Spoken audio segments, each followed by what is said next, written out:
వాక్యానుసారముగా ప్రవర్తన చెప్పిన రీతిగా మనం కాస్త ఆలోచన పెడితే ఏదైనా మనకి మంచి దొరికిద్ది, సరైన మార్గం వెళ్ళటానికి అవకాశం ఉన్నది. ప్రభువు నామమునకు మహిమ కలుగుగాక. ఇప్పుడు చూద్దాం, చూడండి, బాప్తిస్మా యోహాను యొక్క రాకడ చెప్పుకున్నాం, దాన్ని ముగించాం. Praise the lord. ఆయన ఎందుకు వచ్చాడో, ఎలా వచ్చాడో, ఎవరు పంపితే వచ్చాడో, ఏ వాక్యం కోసం నిలబడ్డాడో, ఆయన మొదటి రాకడలో యేసుప్రభు మొదటి రాకడ ముందుకు వచ్చినటువంటి యోహాను ఏ పరిచయం చేశాడంటే, ఎవరు పరిచయం చేయలేని మెస్సియాని ప్రజలకి పరిచయం చేశాడు, ప్రత్యక్షపరిచాడు. ఇక్కడ ఒక విషయం గమనించాలి. రెండోది, పోయిన వారము యేసుక్రీస్తు రాకడ కొంచెం చెప్పుకున్నాం. అది మొదటి రాకడ యేసుక్రీస్తు రాకడలు ఉన్నాయి, కానీ అది మొదటి రాకడ.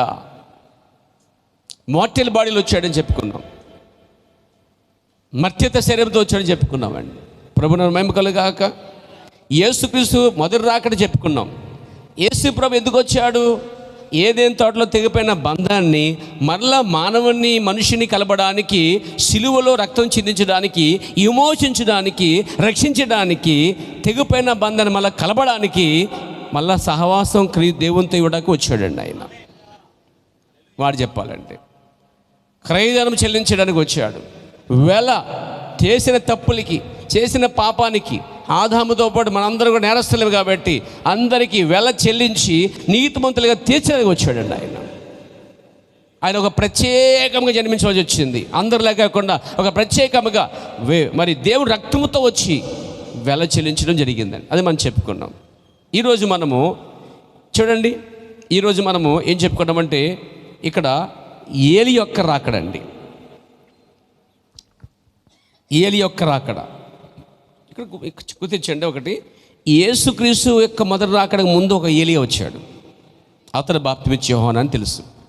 అలాగే యేసుక్రీస్తు యొక్క రెండో రాకడ ముందుగా ఒక ఏలియా రావలస్తున్నది. యేసు ప్రభు మొదటి రాకడికి ముందు ఒక ఏలియా. సరిగా వినండి, యేసుక్రీస్తు రెండో రాకడకు ముందుగా ఒక ఏలియా.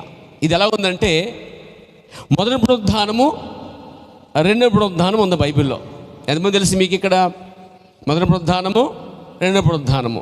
ఈ మొదటి పునరుద్ధానానికి రెండో పునరుద్ధానానికి మధ్య 1000 ఏండ్ల పాలన ఉందండి. మీకు అర్థమైంది?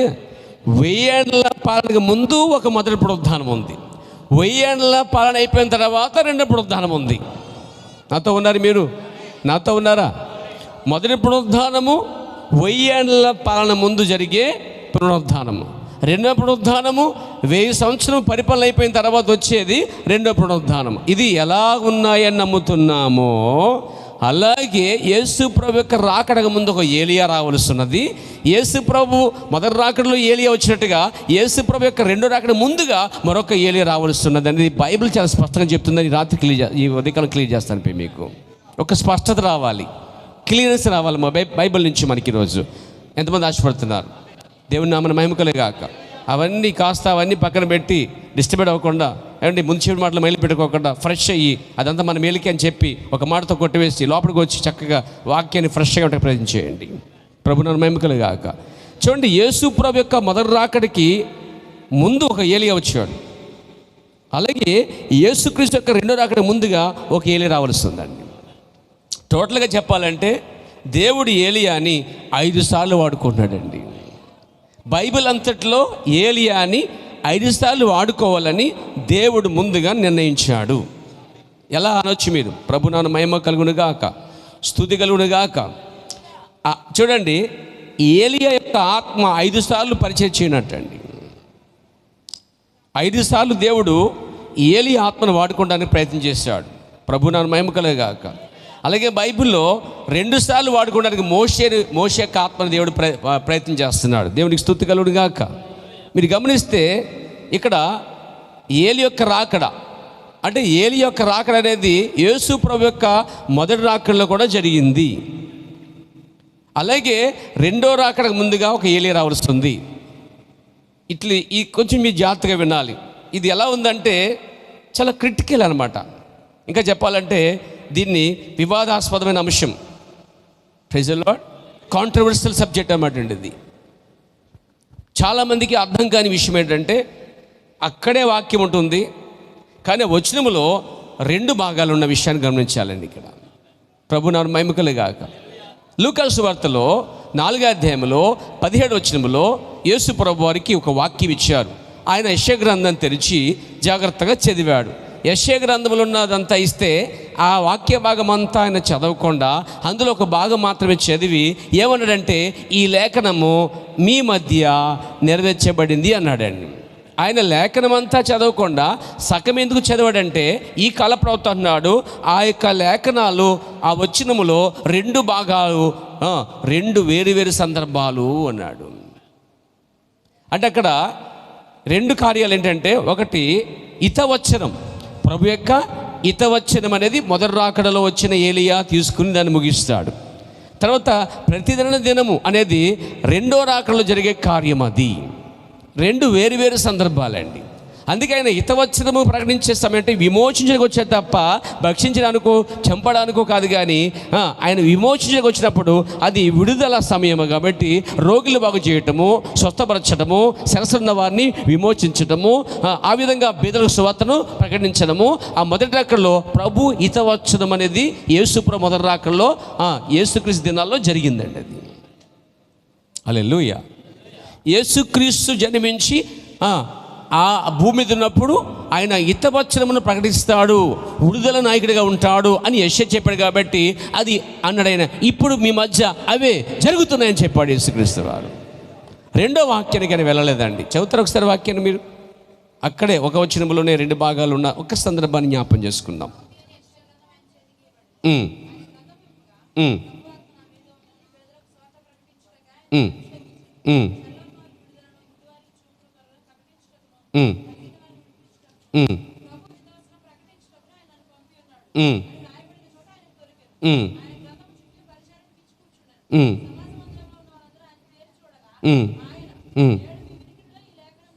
ఎందుకన్నాడు ఆ మాట? ఆయనంటే ఆ వాక్యం అంతా చదవకుండా ఆయన ఒక భాగాన్ని చదివి ముగిచేశాడండి.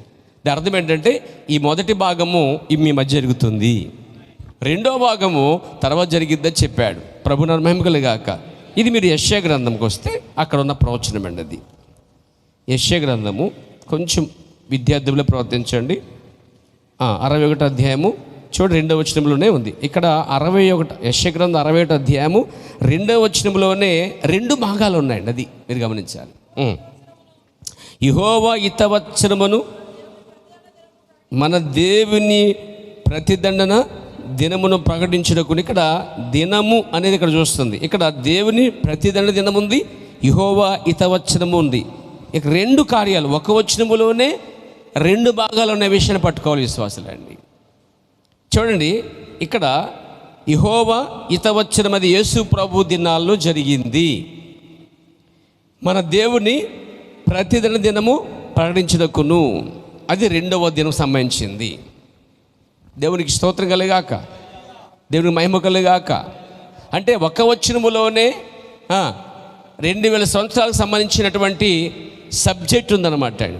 అంటే ఈ కాలంలో ఈ వాక్యము, ఆ కాలంలో ఈ వాక్యం అని అది విభజించబడి ఉందండి. అలాగే మలాకి గ్రంథంకి వచ్చేసరికి 4వ అధ్యాయము 6వ వచనములో చివరి వచనం చూస్తున్నాము. అక్కడ తండ్రుల హృదయాలు ఒక భాగము, పిల్లల హృదయాలు ఒక భాగము. కానీ ఒక వచనంలోనే తండ్రులు ఉన్నారు, ఒక వచనంలోనే పిల్లలు ఉన్నారు. తండ్రులు పిల్లల మధ్య ఇక్కడ ఒక వచనం అనేది తండ్రుల కాలం ఒకటి, అదే వచనంలో పిల్లల కాలం ఒకటి అని ఆ వచనాన్ని 2 భాగాలు చేస్తే 2 కాలాలకు వర్తిస్తుంది. ప్రభు నాన్న మహిమ కలుగాక, దేవునికి స్తుతి కలుగాక. కాబట్టి నా ప్రియమైన సోదరులారా, ఇక్కడ తొలకరి వర్షము కడలి వర్షం వల్లే ఉందన్నమాట చెప్పాలంటే.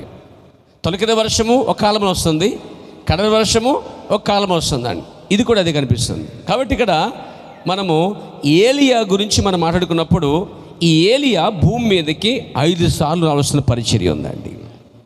మొదట మనం చూస్తుంటే అతడు ఎలా ఉన్నాడంటే, అతడు ఏలియా వలె ఉన్నాడు. ప్రభు నాన్న మహిమ కలుగాక చెప్పొచ్చండి. హల్లెలూయా. మొదటి ఏలియాని చూసినట్లయితే మనకు కనిపిస్తుంది బైబిల్లో.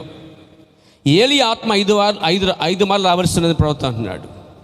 ఆ ఏలియా ఆత్మ మీద నుండి అతన్ని ఉపయోగించిన ఆత్మ ఎలీషా మీదకి వచ్చింది అంటున్నాడు. Praise the lord. మొదట తిష్బీడని ఏలియాగా ఉన్నాడండి. మొదటి ఏలియా తిష్బీడని ఏలియా భూమి మీద ఉన్నాడు. అతని పుట్టుపూర్వోత్తరాలు ఏమిటో రాయబడలే. కానీ అరణ్యంలోంచి వచ్చిన వాడిగా ఉన్నాడు, వృద్ధుడిగా ఉన్నాడు, బట్టబొరవాడిగా ఉన్నాడు. అతడు ఒక గొంగలి కప్పుకునేవాడిగా ఉన్నాడు. అతడు ఒంటరిగా నిలబడ్డాడు. అతని వెనుక భూమి మీద ఏ సంస్థాని, ఏ సైన్యం కానీ, ఏ రాజు కానీ, ఏ గుర్రరౌతులు కానీ ఆయన వెనక లేవు. సింగిల్ అనమాట, వన్ అండ్ ఆర్మీ, ఒక్కడగా ఉన్నాడు. ప్రభు నన్ను మహిమకలు గాక, స్తుతి కలుగును గాక. ఎవరితోనూ పొత్తు లేక ఉన్నాడండి. గమనించండి, అరణ్యంలో ఉండగా దేవుని పరిశుద్ధాత్మనది ఇప్పుడు సమయం వచ్చింది, బయటికి రమ్మని చెప్పిందండి. అంటే ఏలియా దినాల్లో ఏం జరిగిందో వినండి. ఇశ్రాయేలు దేవుడి నుంచి యెజెబెలు ఆ యొక్క ఇశ్రాయేలుని ప్రవేశించి, ఒక వివాహము ద్వారా ఆమె ప్రవేశించి, ఆ యెజెబెలు ఏం చేసిందంటే రాజుని మార్చింది, రాజ్య శాసనాన్ని మార్చింది, చట్టాన్ని మార్చింది, దేవుని కూడా మార్చేసింది.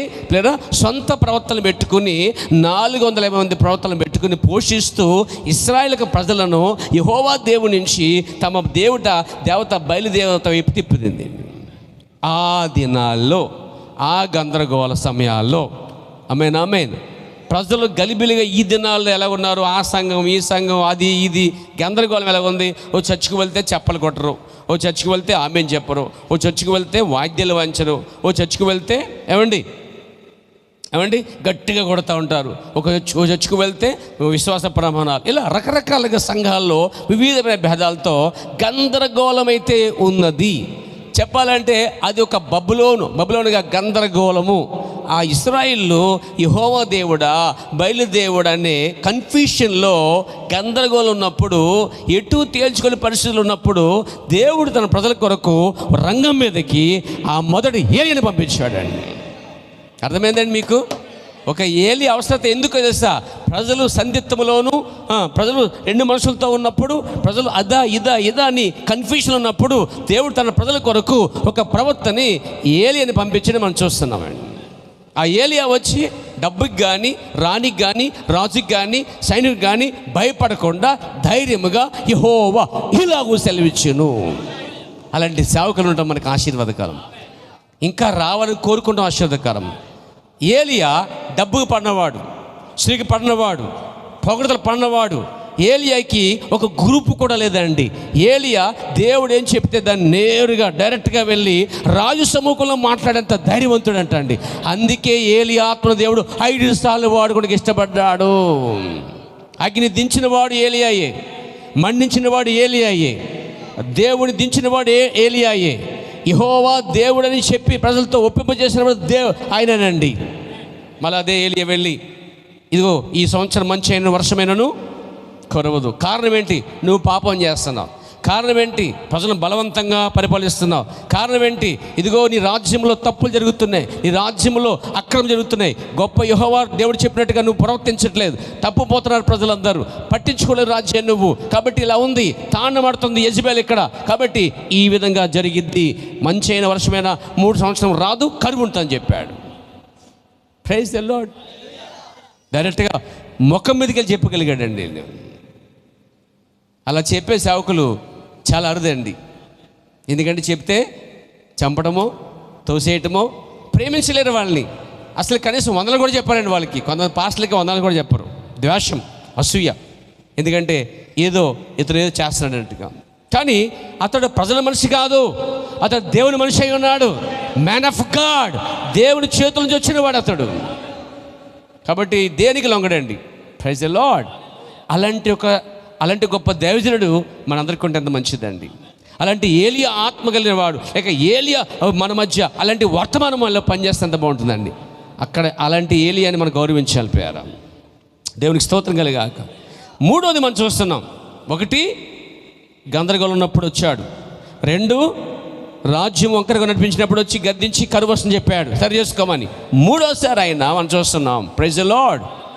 బలిపీఠాలని పడగొట్టారండి వాళ్ళు, గందరగోళం చేసి పడేశారు. అక్కడ 12 రాళ్ళతో కట్టబడిన ఆ యొక్క బలిపీఠాన్ని, కట్టెల్ని మొత్తం చల్లా చేసి పాడు చేశారు.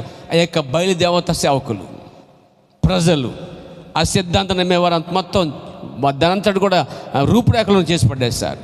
అప్పుడు ఏలియా వచ్చి వారి చేత, ఇతరుల చేత, అనేకుల చేత సరిగా ఉన్న బలిపీఠాన్ని, కరెక్ట్గా ఉన్న రాళ్ళను, వాటి స్థానములో పోగొట్టిన వారిని ఏం చేశాడంటే ఆయన ఏలియా వచ్చి ఆ రాళ్ళన్నిటిని జాగ్రత్తగా ఒక చోట చేర్చి 12 రాళ్ళు అనగా 12 అపోస్తుల బోధను తీసుకుని సంఘము కడతాఉన్న ఒక వ్యక్తిని ఇది మనం చూడగలుగుతున్నామండి. Praise the lord. అపోస్తులు యొక్క 12 బోధనలు తీసుకొచ్చేవాడు. పేతురు చెప్పిన, ఫిలిప్పు చెప్పిన, మత్తయి చెప్పిన, మార్కు చెప్పిన, మరి ఎవరు చెప్పినా అదంతా ఒక చోట క్రమముగా చేర్చబడిందండి. దాని మీద కట్టెలనగా సంఘము, కట్టెలనగా ప్రజలు, కట్టెలనగా దేవుని సంఘము, ఏర్పరచబడిన కట్టెలు పరిశుద్ధాత్మతో నింపబడితే మండుతూ ఉంటాయండి. ఇక్కడ అపోస్తుల బోధ 12 రాళ్ళు. Praise the lord. దాని మీద సంఘాన్ని అపోస్తుల బోధ మీద కట్టబడటం క్రమముగా, అలా క్రమముగా బేర్చడం అంటే వాక్యానుసారం తీసుకురావటం. ఆ బోధ ఏలియాది మాత్రమే.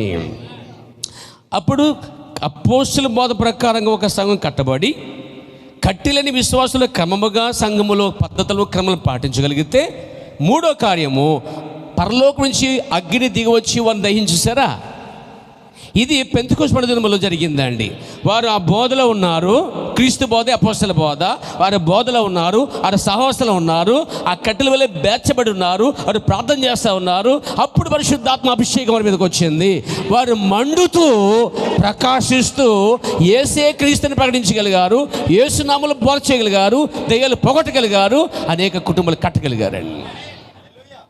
కాబట్టి ఏలియా పరిచర్య ఆ దినంలో చాలా అవసరమైందండి. ఎందుకంటే వంకర వివాహం అర్థమైందండి. యెజబెల్ని పెళ్లి చేసుకోవటం వల్ల, నేను చెప్పేది యెజబెల్ కోసం. Praise the lord. నన్ను మీరు అర్థం చేసుకోవాలి. Praise the lord. ఒక యెజబెల్ని పెళ్లి చేసుకోవటం వల్ల, ఆమె ఎవరు, ఆమె ఎక్కడదంటే ప్రవక్త అన్నాడు ఆమె రంగులు పోసేది అన్నాడండి. Praise the lord. అలంకరించుకునేది అన్నాడండి. అసలు బైబిల్ అంతట్లో మొట్టమొదట రంగులు పూసిన మహాశ్రీ ఆమెనంటండి. అంతేకాదు, ఫ్యాషన్కి కేర్ ఆఫ్ అండి ఆమె. జుట్టు కట్ చేయడానికి ఆమె ఆధారం. ఏలియా దినాల్లో యెజబెల్ని బహుగా ఖండించిన దినాలండి.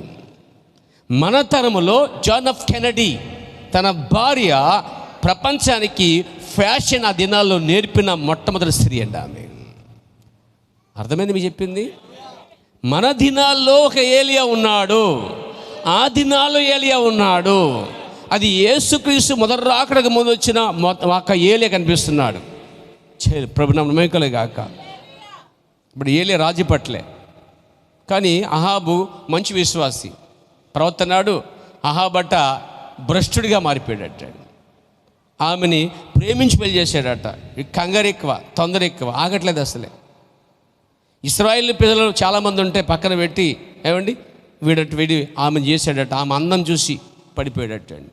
కాబట్టి యవనస్తులారా, సహోదరులారా, అందం మోసకరం, సౌందర్యము వ్యర్థము. దాన్ని చూసి, అందం చూసి ఎప్పుడైతే ఇష్టపడి ఈయనంట మొదటే ప్రేమించేసి, మొదటే కంగారుపోయి, మొదటే నేను వెళ్ళి చేసుకుంటావా అన్నాడట.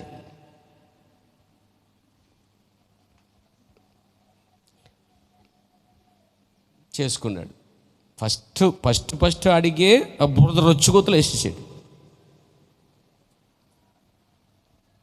సరే నిన్ను ప్రేమిస్తున్నాను అంటే ఇష్టం, నువ్వు లేకపోతే ఓ అన్నాడంటే, అలాగా అని చేసుకున్నాడు. సరే అని చెప్పి పెళ్లి రోజునే సారీ పట్టుకొస్తారు కదా. ఈమె సారీ చేస్తే ఏం సారీ పట్టుకుంటుందో, యెజబెలు ఒక బొమ్మను పట్టుకొచ్చి సంకలో. ఏంటా బొమ్మ అంటే ఒక్క దేవతను తీసుకొచ్చింది. ఎక్కడికి? ఇశ్రాయేలు దేవుని సముఖ మధ్యకి, దేవుడు ఒక్కడే నమ్ముతున్న ప్రజల మధ్యకి. ఒక్క వివాహము ద్వారా, నేను చెప్పలే, ప్రవక్త చెప్పిన పేరు, ఆమె ఒక అడుగు ఎప్పుడైతే వేసిందో వస్తా ఆమె విగ్రహాన్ని తీసుకొచ్చింది అన్నాడు. విగ్రహాన్నే కాకుండా ప్రవర్తన కూడా తెచ్చుకుందండి. ఆమె ఒక బోధకురాలు, ఆమె యొక్క పెత్తనదారి, ఆమె యొక్క రంగుల దారి, ఆమె పూర్తిగా అబద్ధకురాలు, ఆమె లోబడిన తత్వ మనిషి. ఆమెను చేసుకున్న రోజు నుంచి పాప మనవాడికి ఇంక దిక్కు దివన లేదండి. అలా కూర్చున్నావు అడిగింది ఆ రోజున. మూతి ముడిచి కూర్చున్నావే అందా లేదా? పక్క దాక్షత మనకు కలుస్తుంది, నా బోతు దానికి ఏమనంటున్నాడు. అవునా, నువ్వు అలా కూర్చో, రిలాక్స్, పెత్తందారి, నువ్వు అలా కూడా అంతా నేను చూసుకుంటా అని మొదలెట్టిందండి. వెళ్ళి ఆ రాజుగారు ఇవ్వకుండానే లాగేసింది ఉంగరం, రాజు ఉంగరం తీసి. రాజు లెటర్ రాసి, అబద్ధ లెటర్ రాసింది. రాజుని దూషించాడు, వాడిని చంపేమని చేసి లెటర్ రాసి పంపించింది ఆ ప్రాంత ప్రజలకి.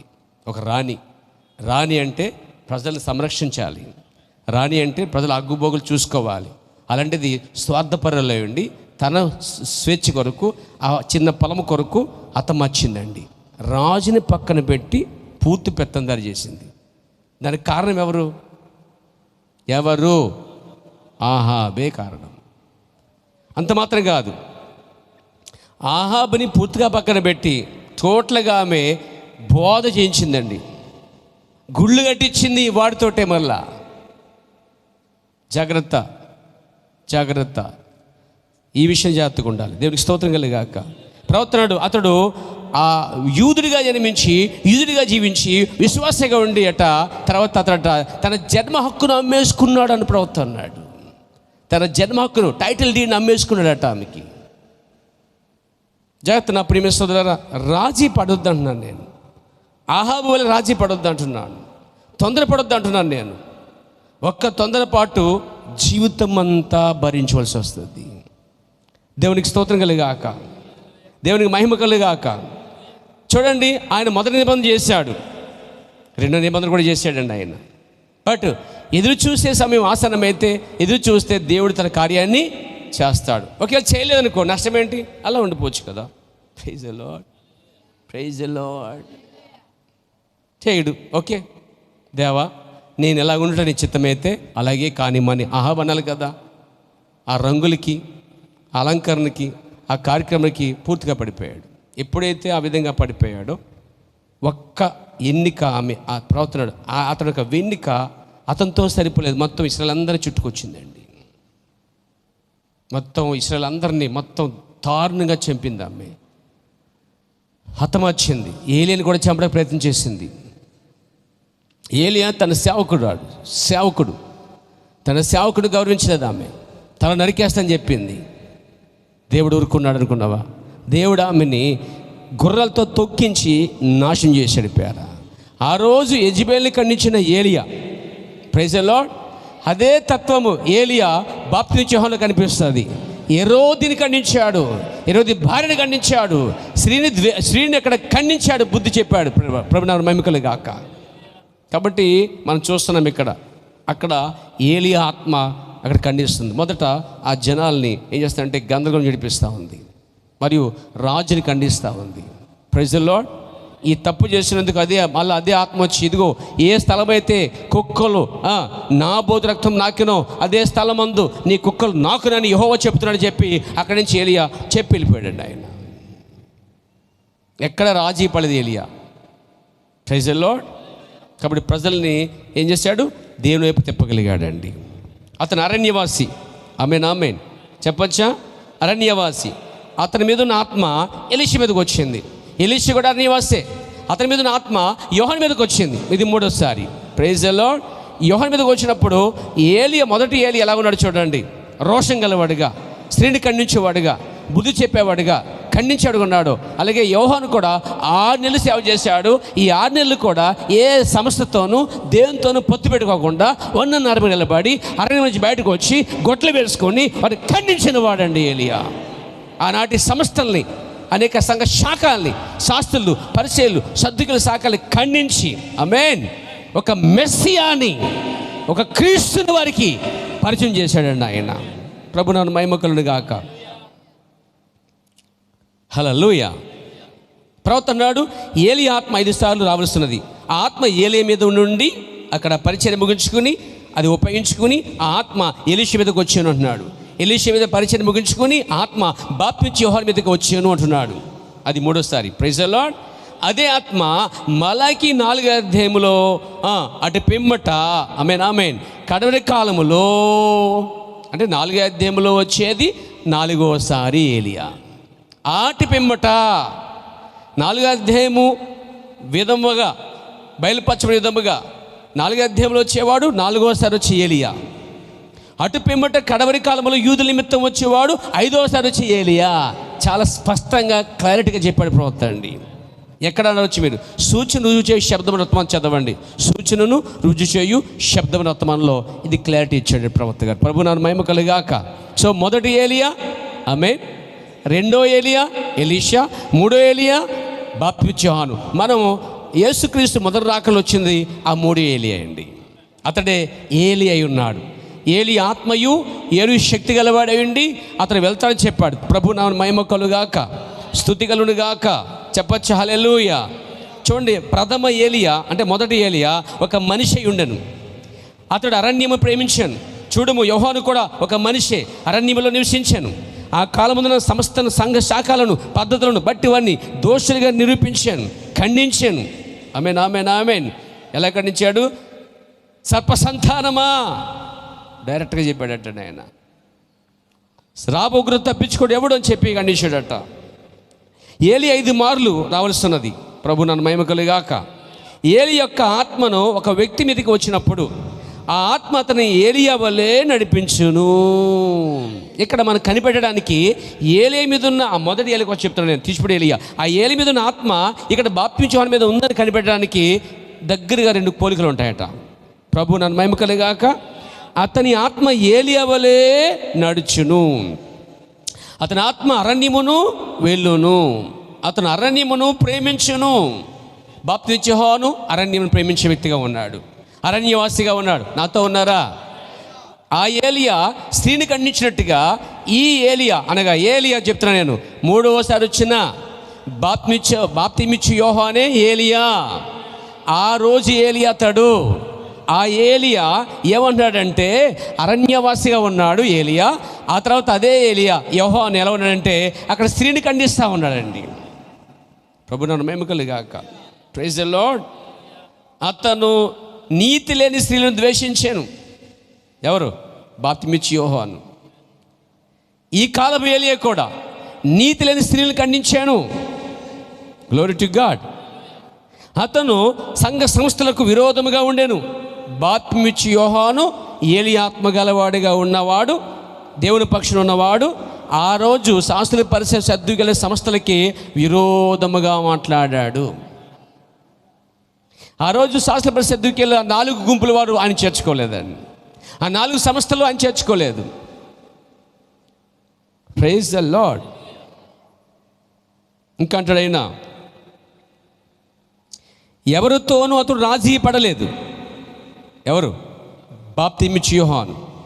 ఆ ఆత్మ అతని యొక్క ఆత్మగా ఉండును, ప్రతిసారి అలాగే ఉండును. ఆ దినముల కొరకు అటువంటి వ్యక్తిని దేవుడు లేపెను. అరణ్యవాసైన ఏలియా వలె యోహాను పంపబడెను. గమనించితివా?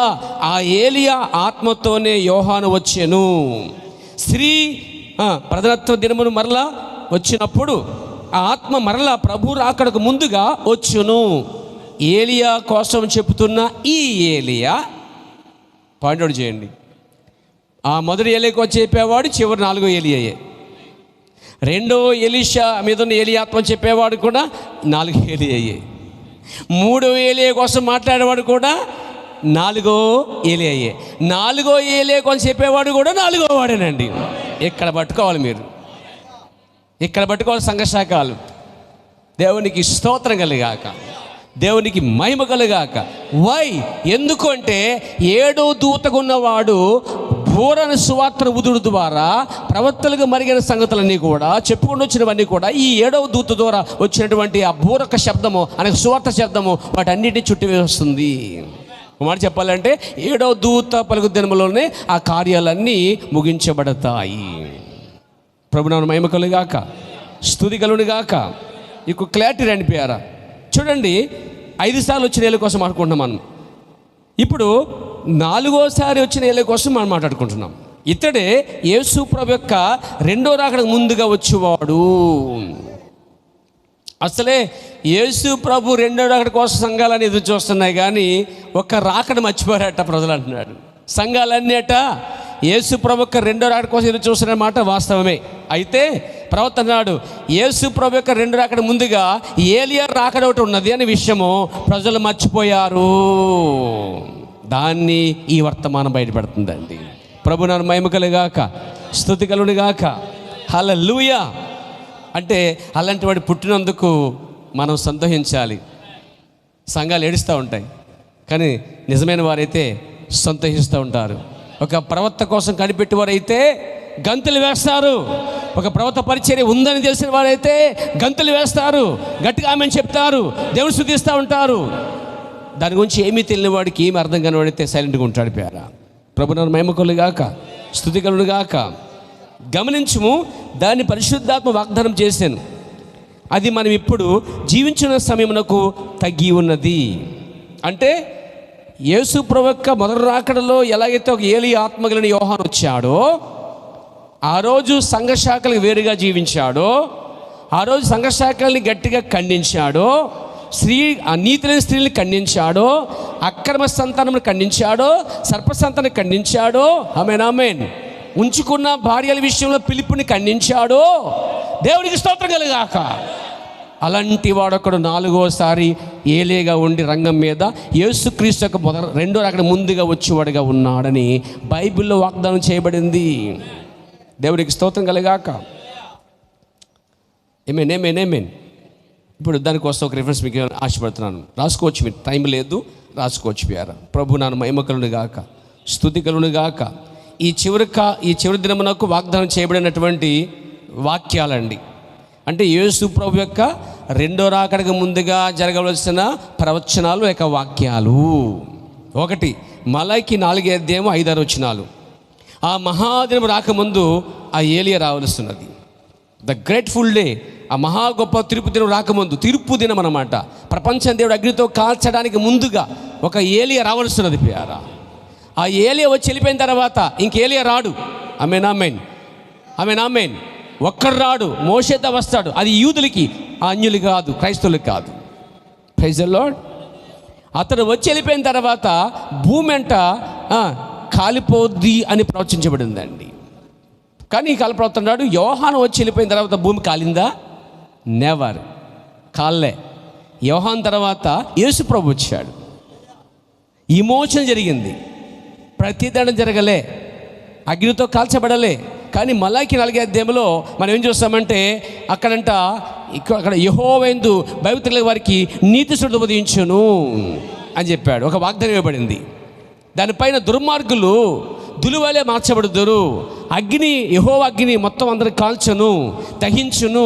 ఆ బూడిద పైన పరిశుద్ధులు ఏం చేస్తారు, తొక్కుకుంటూ వెళ్తారని బైబిల్ రాయబడింది. ప్రభువు మహిమ కలుగాక. అది మొదటి ప్రవచనం. రెండవ ప్రవచనము ప్రకటన గ్రంథం 17 అతడు 7వ దూతగా ఉండి మర్మములన్నీ బోధించును, సమాప్తము చేయను. ప్రకటన గ్రంథం 3:14 ప్రకారంగా 7వ సంఘకాల దూతగా ఉంటాడు, 7వ దూతగా ఉంటాడు. మత్తయి సువార్త 11:14 ప్రకారంగా రాబో ఏలిగా ఉంటాడు. ఇవన్నీ యేసు ప్రభు యొక్క రెండో రాకడికి ముందుగా వచ్చే ఏలియా గురించిన ప్రవచనములు. 11:14 రాబో ఏలియా అనే మాట ఉపయోగించాడు యేసు ప్రభు వారు. అంటే అక్కడ పాత నిబంధన ప్రవక్తలే కాకుండా యేసు ప్రభు కూడా ఈ 4వ ఏలియా కోసం మాట్లాడుకుంటూ వచ్చాడనే విషయాన్ని గమనించాలి. ఈ బాప్తిమిచ్చే యోహాను కోసం మాట్లాడుతున్న సమయంలోనే యేసు ప్రభు వారు ఆ యొక్క బాప్తిమిచ్చే యోహాను కోసం మాట్లాడుతున్నప్పుడు మలాకి 3:5 పరిచయం చేస్తున్నాడు. మలాకి 3:5 ఏం రాయబడింది? యెహోవాకు నేను నా దూతను పంపుచున్నాను. మీరు శ్రద్ధగా వినాలి, ఎలక్ట్గా ఉండాలి. పేరా అశ్రద్ధగా ఉండొద్దు. ప్రభు నన్ను మహిమ కలుగాక. రెడీ చెప్దాం, హల్లెలూయా. ఇంకోసారి గట్టిగా. బద్దకాలు పోవాలి, నీరసాలు పోవాలి, ఏమేన్. సమర్థనం పోవాలి, పరిశుద్ధాత్మ దిగి రావాలి, దహించాలి, స్థిరపరచాలి. ప్రభు నన్ను మహిమ కలుగాక. ఏం చేస్తారంటే మొదట మనం చూసేది ఆ యొక్క యోహాను కోసం యేసు ప్రభు వారు మత్తయి సువార్త 11:10 10 అంటాడు, ఇతని కోసం రాయబడింది, అతడే ఈ దూత, అతడి యోహాను.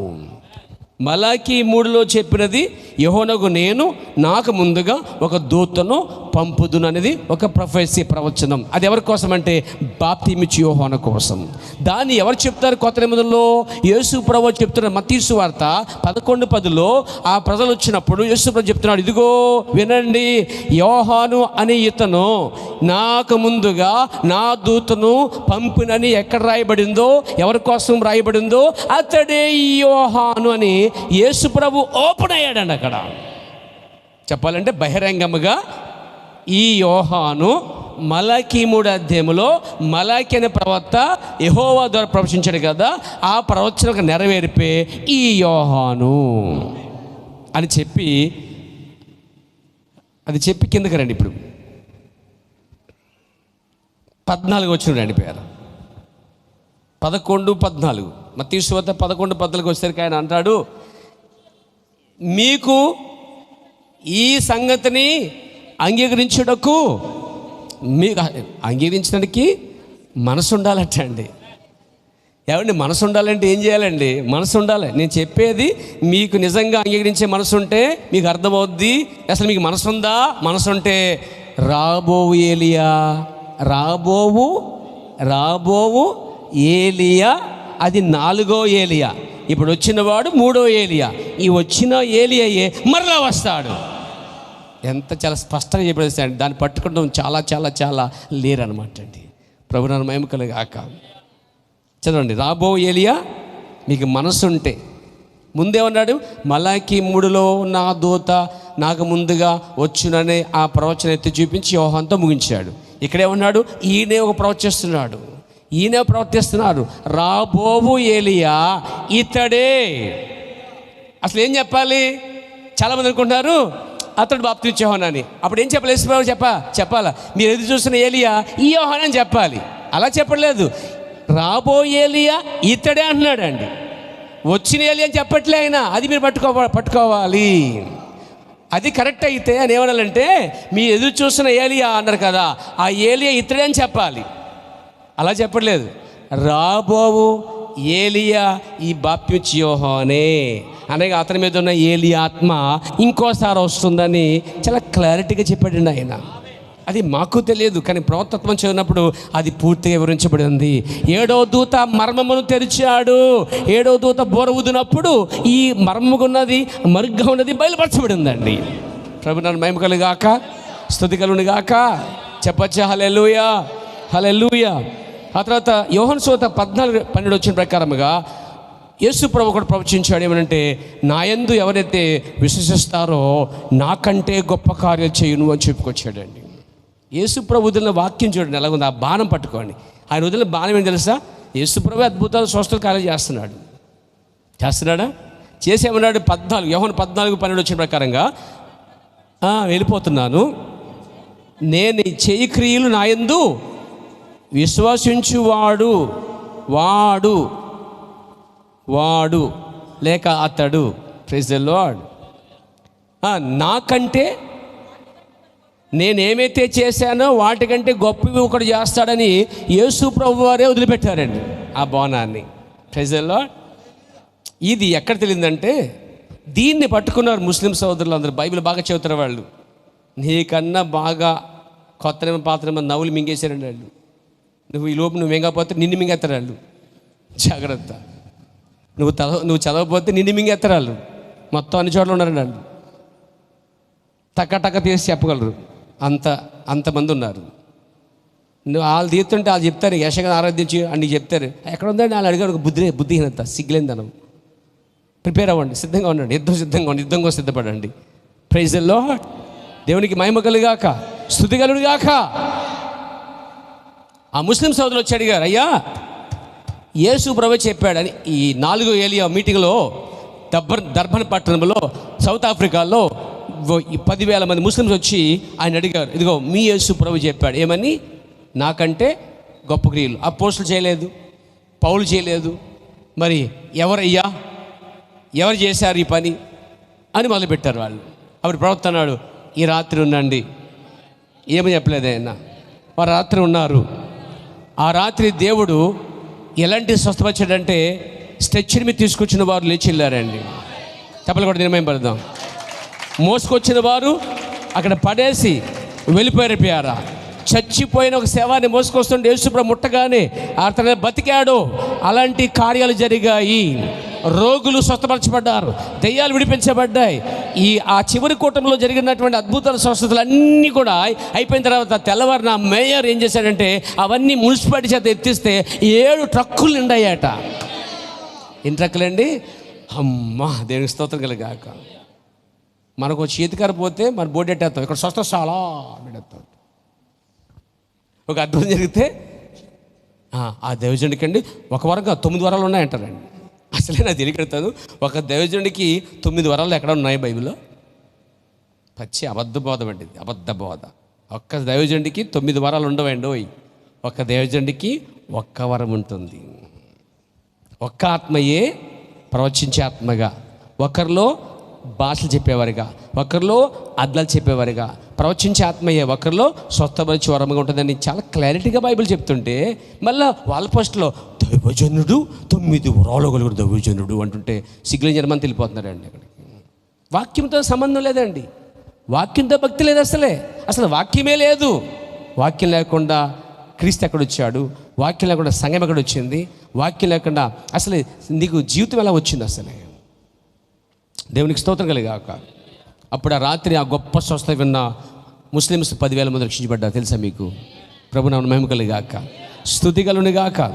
మరొక వచనం చూద్దాం. లూకా సువార్త 17:30 ప్రకారం చూసినట్లయితే, ఈ చివరి దినాల్లో అనగా రెండవ రాకడకు ముందు వచ్చే ఏలియా పరిచర్య గురించిన ప్రవచనాలు ఇవన్నీ కూడా చూస్తున్నాం మనమండి. చూడండి, 17, 11 చూస్తున్నాం, 17:30 చూస్తున్నామండి. అవునమ్మా, కరెక్ట్ నేను చదివింది. అక్కడ యేసు ప్రభువారు ఇంకో ప్రవచించాడు. ఇక్కడ నేను చెప్పేయన్ని ఇంచుమించుగా చాలా మట్టుకు యేసు ప్రభువారు యోహాను కోసం మాట్లాడాడు, రాబోయే ఏలియా కోసం కూడా మాట్లాడాడనే విషయాన్ని పట్టుకోవాలి సంఘం. ఆమేన్. ఆ ప్రకారమే మనుష్య కుమారుడు ప్రత్యక్షమగును అన్నాడు. ఏ దినాల్లో? నోవాహు, లోతు, తినాలి పోలున్న దినాల్లో మనుష్య కుమారుడు ప్రత్యక్షపరచబడతాడు. ఇక్కడ మీరు గమనించాలి, ప్రత్యక్షపరచబడటం వేరు, రాకడ వేరు. ప్రత్యక్షపరచబడటం వేరు, రాకడ వేరని ప్రవక్త అంటున్నాడు. ప్రభు నా మహిమ కలుగాక. చాలామంది ప్రత్యక్షపరచబడటమే రాకడ అనుకున్నారు. నెవర్. రాకడ వేరు, ప్రత్యక్షపరచబడటం వేరు. ఈ రెండు వేరు కార్యాలని ప్రవక్త చెప్పే సందర్భాలు ఉన్నాయి. చూడండి ప్రియమైనవారా, ఎలాంటి దినాల్లో మనిషి కుమారుడు పరిచయం జరిగిందంటే, నోవహు దినాలు, లోతు దినాలు లాంటి సమయాల్లో ఈ భూమి మీద మనిషి కుమారుడు ప్రత్యక్షపరచబడతాడు. అది 1963 సంవత్సరంలో ఉలియన్ అనే దీన సేవకుడి మీదకి పూర్తి పరిశుద్ధాత్మ పరిపూర్ణంగా కొమ్మరించుకున్నప్పుడు 63 నుంచి మినిస్ట్రీ చాలా మారిపోయింది. ఆయనలో ఆ నూతన పరిచర్య, నూతన కార్యాలు కనిపిస్తున్నాయి. ప్రభు నా మహిమ కలుగాక. 63 సంవత్సరంలో ప్రవక్త విలియం అనే శరీరంలోనికి మనిషి కుమారుడు పరిచర్య జరిగినది. మనిషి కుమారులు 2 ఉన్నారండి, son of man, son of man. మనిషి కుమారుడు, ఒక మనిషి కుమారుడు. ఇది కొంచెం జాగ్రత్తగా వినాలి పేరా. మనిషి కుమారుడు అంటే యేసు ప్రభువారు. ఆమేన్. ఒక మనిషి కుమారుడు అంటే ఒక ప్రవక్త పరిచర్య. ఇక్కడ మనిషి కుమారుడు యేసుక్రీస్తు వారే. కానీ ఇక్కడ ఆ యొక్క మనిషి కుమారుడు ఈ మనిషి కుమారులకు తీరాడు. Praise the lord. ఒక మనిషి కుమారుడు అంటే ఆ మనిషి కుమారుడు ఈ మ్యాన్ ఆఫ్ గాడ్, దేవుడు మనిషి కుమారుడు అనే యేసుక్రీస్తు అనే ఆ పరిశుద్ధాత్మ ప్రవక్తలో ప్రవేశించిందండి. అర్థమైంది మీకు? మీరు అనొచ్చు ఏంటంటే అందరూ లేదా? అవును, అందరిలో ఉంది, కానీ కాస్త ఎక్కువ ఇద్దరు కుమరించబడింది. 63లో ఎప్పుడైతే పరిశుద్ధాత్మ ఆయనలో పూర్తిగా దిగిందో అప్పుడు ప్రవక్త విలియం యేసుక్రీస్తు కాదు, కానీ అక్కడ యేసుక్రీస్తు మిగిలిన పరిచర్య ఏదుతుందో దాన్ని ముగించగలిగాడు. దేవునికి స్తోత్రం కలుగాక, దేవునికి మహిమ కలుగాక. హల్లెలూయా. అన్నాడు కదా ఆయన, నాకంటే గొప్ప కార్యము చేయను, నేను వెళ్ళిన తర్వాత అతడు వచ్చి ఈ అద్భుతాలు చేస్తాడని చెప్పాడు. అది అపోస్తలుల కాలం దాటి, పౌలు కాలం దాటి లౌకిక సంఘాలు వచ్చేసరికి ప్రజలు ఎవరంటే నోవాహు, లోతు దినాల్లో ఉన్నారు. అప్పుడు వచ్చాడండి ఏలియా. ఇది జాగ్రత్తగా పట్టుకోకపోతే మనం దెబ్బతింటాం. దేవునికి స్తోత్రం కలుగాక. ఇది ఎలాగుందంటే ప్రకటన గ్రంథములో ముద్రలు ఉన్నాయన్న. ముద్రలు, మొదటి ముద్ర, రెండో ముద్ర, మూడో ముద్ర, నాలుగో ముద్ర కనిపిస్తాయి అలాగా. అయితే అక్కడ ముద్ర మధ్య కూడా దేవుడు గ్యాప్లు ఉంచాడు మాట్లాడి. ఆమేన్. దేవునికి స్తోత్రం కలుగాక. ఈ విషయాలు మీరు జాగ్రత్తగా పట్టించుకోకపోతే మీరు దెబ్బతింటారు. అలాగే 7 దూతలు ఉన్నాయి. మొదటి దూత బోర, రెండో దూత బోర, మూడో దూత బోర, నాలుగో దూత బోర, ఐదో దూత బోర, ఆరో దూత బోర. అక్కడ గ్యాప్ ఇచ్చాడు. మళ్ళా 7వ దూత బోర ఇంకో చోట పెట్టాడు. 7వ దూత బోరకి ఏడో దూత బోరకి 6వ దూతకి మధ్య ఇంకో దూత పరిచర్య ఉందండి. 6వ దూత ఆమేన్. ఈ 6వ దూత 7వ దూత మధ్య ఇంకొక దూత పరిచర్య ఉంది. ఆ 7వ దూతలు పరలోక దూతలు. ఈ 6కి 7కి మధ్య ఇంకో దూత ఉంది, అది భూ సంబంధమైన మానవ దూత అని ఎంతమందికి తెలియదండి. ప్రభు నామమున మహిమ కలుగాక. అందుకే ఈ మర్మముల కోసం ఒక ప్రవక్త రంగం మీదకి రావాల్సిన్నది. ప్రవక్త సంఘశాఖలన్నీ ఎక్కడైతే విడిచిపెట్టి అర్థంగా విడిచిపెట్టేశారో, కొద్దిగా విడిచిపెట్టేశారో, ఈ ప్రవక్త వాటన్నిటిని ఫినిష్ చేసుకుంటూ వస్తాడండి ఆయన. 7వ దూత పలుకు దినంలో సమస్త మర్మములు సమాప్తమవుతాయి అన్నమాట అండి. మనం దీవించబడిన స్థలంలో ఉన్నామండి. ఇంకొక వాక్యం చూద్దాం. అంటే మనుషుకున్న పరిచర్య ప్రవక్తలో నెరవేర్చబడింది. ఎలా? మనిషి కుమారుడు ఎవరు? ప్రవక్త. మనిషి కుమారుడు ఎవరు? మనుషుల పరిచర్య ఏంటి? యేసు ప్రభు వారు హృదయ రహస్యాలు చెప్పడం, నీ పేరు ఊరు చెప్పడం, స్వస్థపరచటం, ప్రవచించటం, వాక్యాన్ని తెరవటం, ఆ 3 కార్యాలు ఈ ప్రవక్త దగ్గర జరిగినవి. అప్పుడు లూకాసు వార్త 17:30 ఏ దినాలు జరిగిద్ది? మనిషి కుమారుడు ప్రత్యక్షమగు దినమున ఏం జరిగిద్దంటే, ఎలాంటి దినాలు ప్రత్యక్షపరచబడతారంటే లోతు దినాలు, నోవో దినాలు. ఇవి నోవో దినాలు చెప్పడానికి ఇప్పుడు పుట్టే పిల్లలు చాలా అందంగా ఉన్నారండి. ఒకటి మీరు అనలైజ్ చేసుకుని బాగా చెక్ చేసుకోవాలండి. అలాగే జనాభా సంఖ్య ఎక్కువ ఉన్న దినాలండి. ఇది నోవో దినాల్లో ఉన్నటువంటిది. అందంగా ఉన్నవారి విస్తారంగా భూమి విస్తరించబడుతున్నప్పుడు, జనసంఖ్య పెరుగుతున్నప్పుడు అని రాయబడింది. ఇప్పుడు కూడా జనసంఖ్య పెరుగుతుంది, భూమి విస్తరించబడుతుంది, అందం పెరుగుతుంది, అక్రమం కూడా పెరుగుతుంది, ఉంచుకుంటలు కూడా పెరుగుతుంది. ఇంకా చెప్పాలంటే నోవో దినాల్లో ఎక్కువ ఇల్లు కట్టుకున్నారండి. లోతు దినాలు ఇల్లు కట్టుకున్నారండి. మన దినాల్లో విస్తారం ఇల్లు కట్టిన రాజ్యం ఏది ఉందంటే, రాజకీయం ఉందంటే, వైఎస్ గారి మహానుభావుడు అంటే ఎక్కువ కట్టించేసాడండి. సగం అందులో నెరవేర్చబడిపోయింది వాక్యం. అది కాకుండా ప్రైవేట్గా నువ్వు నేను కట్టుకుంటాను చూడండి. అవి కూడా చాలామంది ఉన్నారు అపార్ట్మెంట్లు. అయ్యో విస్తారంగా ఇల్లు కట్టుకునే దినాలు ఏమున్నాయంటే ఈ 19వ శతాబ్దంలో చివరిలోనే అండి. ఇది అంటే ఈ 20వ శతాబ్దంలో వచ్చిన ప్రవక్త కాలంలోనే కదా. అంటే ఒక పక్క నోవహు దినాలు కనిపిస్తున్నాయి, వైఖరి చూడండి నోవహు దినాలు. రెండోది లోతు దినాలు. లోతు దినాల్లో ఒక సీక్రెట్ ఏంటంటే అండి, అమ్మాయి పెళ్లి చేసుకుంటాం, అబ్బాయిని పెళ్లి చేసుకుంటాం. లోతు దినాల్లో పర్మిషన్ ఉంది వాళ్ళకి. తెలుసా? ఈ దినాల్లో అమెరికాలో అబ్బాయి పెళ్లి చేసుకొని పర్మిషన్ ఇచ్చారట. అమ్మాయి పెళ్లి చేసుకోవచ్చట. మీరు చేసుకోకుండా బతుకులు ఎన్ని దిక్కుమాల జీవితాలు అవన్నీ కూడా. అంటే లోతు దినాల్లో పురుషుల సంపర్కం జరిగింది. పురుషులు సెక్స్లో పాల్గొన్నారు. దరిద్రత దిగజారిపోయిన కాలం అండి అది. లోతు దినాల్లో దూతలను సైతం కూడా కొరటకు వచ్చిన వృద్ధులు, యవనస్తులు, మధ్య వయస్కులు అందరూ వచ్చినట్టు బైబిల్ చెప్తుంది. వచ్చామన్నా వాళ్ళు వచ్చి కన్యకలు ఇస్తాను రా బాబు అని చెప్పాడు. తెలుసా మీకేమన్నా? కన్యకలు ఇస్తాను, నాకు కూతురు ఇద్దరున్నారు, పురుషుని కొనవారు తీసుకోకపోవాలంటే మాకు వాళ్ళు వద్దు, వాళ్ళే కావాలి అంటే పురుష సంయోగము కాలం అది. రాబోయే దినాలు ఇంకా దరిద్ర దినాలు చూస్తామండి. ముందు ఉంది అంటారు కదా, ముసలి పండుగ అన్నట్టు. ముందు మంచి రోజులు ఉన్నాయని మాత్రమే అయితే అనుకోకండి, ఇంతకన్నా చెడ్డ దినాలు వస్తాయండి. ఇప్పుడు ఉన్నాయే బెస్ట్. త్వరగా మారస్ పొందు, త్వరగా కట్టుకో జీవితాన్ని, త్వరగా స్థిరపడి రేపు బాగుంటుందంటే ఏదన్నా ఫైనాన్షియల్గా ఆర్థికాలు బాగుంటాయి తప్ప పిల్లరా ఆరోగ్య కార్యాలు మిగతాలన్నీ మామూలుగా ఉంటాయి. పేరా దేవునికి స్తోత్రం కలిగాక. ఆత్మీయత లేదు అని చెప్తున్నాను. పేరు అన్నీ ఉంటాయి, ఆత్మీయత తగ్గిపోద్ది. సో నోవహు దినాల వైఖరి ఒకవైపు చూస్తాం, లోతు దినాల వైఖరి ఒకవైపు చూస్తాం. 20వ శతాబ్దంలో అదే వైఖరి దినాల్లో ఒక ఏలియా వచ్చాడు, రంకెలు వేశాడు, రంగం మీదకి వచ్చాడు, సంస్థలు ఖండించాడు, ప్రపంచం చుట్టూ వచ్చాడు.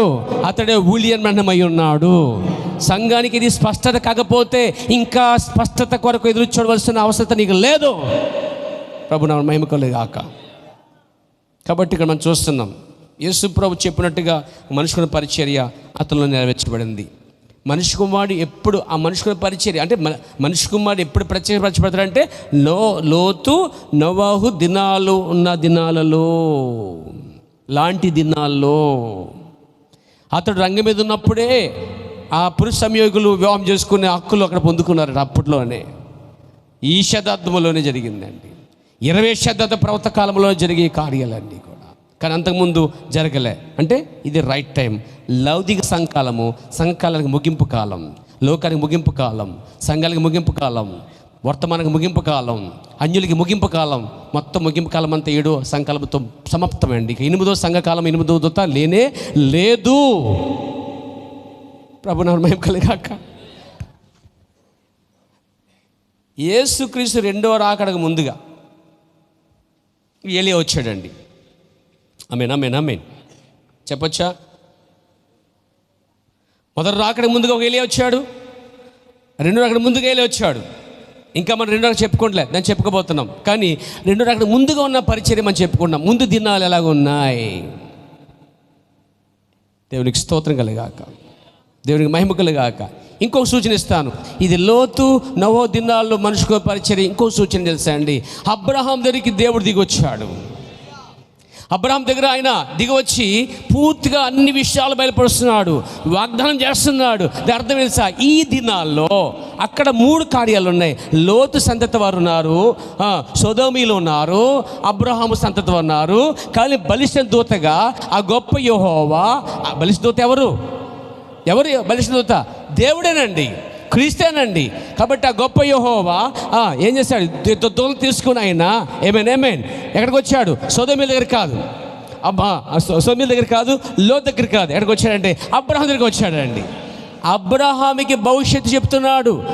ఏమని? సొదొమ గొమొర్రా నాశనం కాబోతున్నాయి, లోకం మీద ఉగ్రత రాబోతుంది, నీకు కుమారుడు పుట్టబోతున్నాడు, నీ శరీరం మార్పు చెందుతాయి, మీరు వేరే దేశం చేరుకుంటారు. అర్థమవుతుందా నా సోదరులారా? ప్రభునామ మహిమ కలుగాక. నేనైతే ఎంజాయ్ చేస్తున్నాను పేరా. ప్రభునామ మహిమ కలుగాక, స్తుతి కలుగునుగాక. అబ్రహాము దగ్గరికి వచ్చినటువంటి ఆ దూతయే ఇప్పుడు అబ్రహాము సంతతి వారైనటువంటి అన్యుల యొద్దకి ఒక దూతగా దిగి వచ్చాడు.